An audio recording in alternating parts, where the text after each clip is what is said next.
নমস্কার বন্ধুরা, আজ আবার ফিরে এলাম। আজ আলোচনার বিষয় হলো ধ্যান অনুযায়ী বা স্বাস্থ্য অনুযায়ী দেবতারার রূপ কীরকম হবে।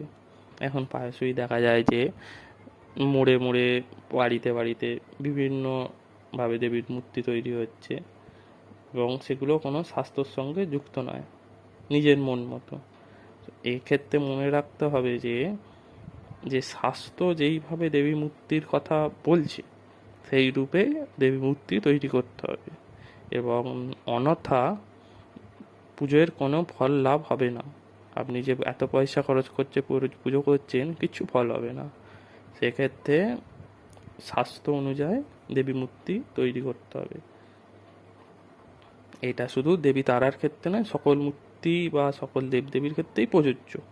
ধ্যান রূপেই দেবীকে কল্পনা করতে হবে, ধ্যান রূপেই দেবীর পুজো হয়, সেহেতু ধ্যান অনুযায়ী দেবীকে তৈরি করতে হবে। এবার আসছি ধ্যান রূপে দেবী কেমন। দেবী হচ্ছে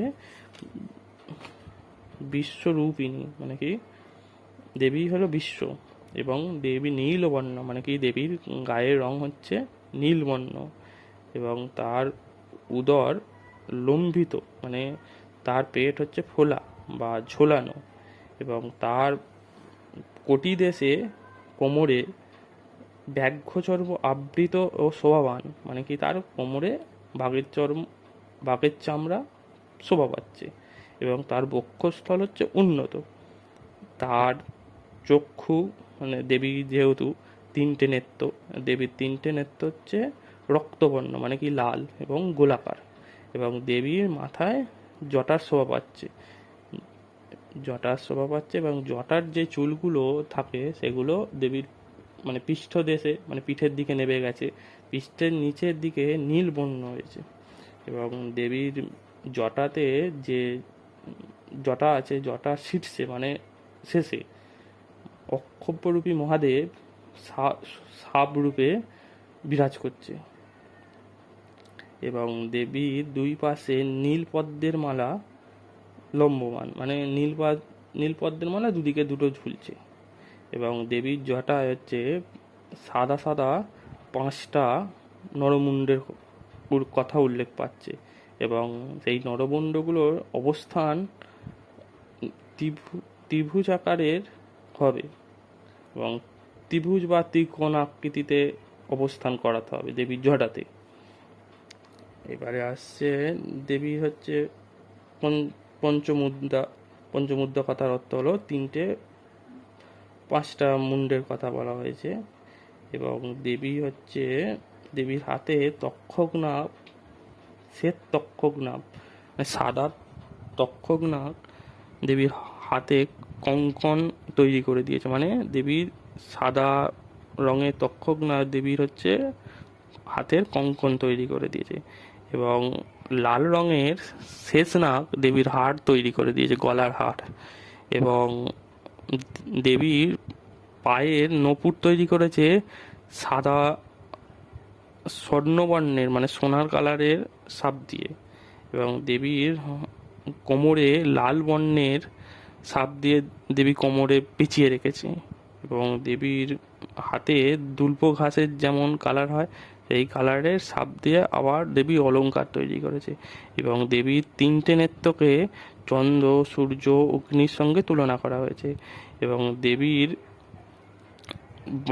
দক্ষিণ চরণ সবরূপী মহাকালের উপর বুকে পাটা রেখেছে, এবং বাম পা প্রসারিত সবরূপী মহাকালের পায়ে সেটা অবস্থান করছে, স্থাপিত। এইভাবে দেবী প্রত্যারীরা পদা হয়েছে, এবং দেবীর গলায় হচ্ছে রুধি কথার অর্থ হলো রক্ত, মানে দেবী সদ্যচ্ছিন্ন, মানে সঙ্গে সঙ্গে মুন্ডু ছিঁড়ে ফেলেছে, সেই মুন্ডুগুলোকে তাদেরই চুল দিয়ে গিট বেঁধে নিজের গলায় পড়েছে, এবং টপ টপ করে সেই মুন্ডু দিয়ে রক্ত পড়ছে, সেই মুন্ডুগুলোকে দেবী নিজে গলায় পড়ে রয়েছে, এবং দেবী বিপরীত রসাতুরাম। দেবীর হাতের দক্ষিণ হস্তে অধেও, মানে নিচে হাতে কর্তি কথার অর্থ হলো কাটারি ধরে রয়েছে, এবং তার ওপরের হাতে ঊর্ধ্বভাগে লক্ষচন্দ্র হাঁস খড়গ, মানে কি আমরা হাঁসের যেমন মুখ দেখতে পাই, হাঁসের মুখের মতো খড়গ ধরে রয়েছে। এবং দেবীর বাম দিকে ঊর্ধ্ব হস্তে, মানে বাঁ দিকের হাতের ওপরে নীল পদ্ম ধরে রয়েছে, যেই পদ্ম হচ্ছে আশীর্বাদ স্বরূপ, সাধকগণের আশীর্বাদ। এবং তার নিচের হাতে ধরে রয়েছে, অর্ধভাগে নিচের দিকে ধরে রয়েছে কপালপাত্র, চষকপাত্র বা সুরাপাত্র, যাই বলবেন। দেবী এখানে 16 বৎসরের কন্যা যেমন হয়, দেবী এখানে এইভাবে বিরাজ করছে। এবং দেবীর হচ্ছে সাদা, দেবী যে চলচ্চিত কথার অর্থ হলো চিতার জ্বলন্ত আগুন দাউ দাউ করে জ্বলছে এবং দেবী চিতার মধ্যে অবস্থান করছে। এবং শিবের যে কথা বলা হয়েছে, শ্বেত পদ্মের কথা বলা হয়েছে। শিব কি, শিব শুয়ে থাকবে হচ্ছে শ্বেত পদ্মের উপর, এবং চারিদিকে শিয়ালে সব থাকবে, শিয়ালরা ডাকবে, শিয়ালরা ডাকবে হচ্ছে দেবী এইভাবে অবস্থান করছে।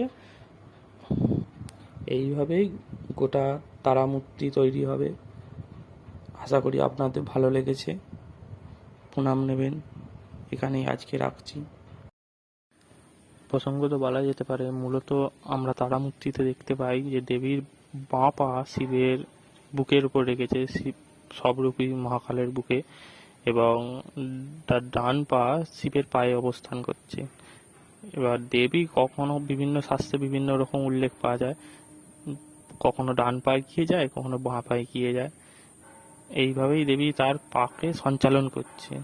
জগৎ যেমন সঞ্চালন করেন দেবী, তেমন তার পা কখনো কখনো ডান পায়ে গিয়ে যায়, কখনো বাঁ পায়ে গিয়ে যায়। এইভাবে দেবী তার পাকে সঞ্চালন করছে।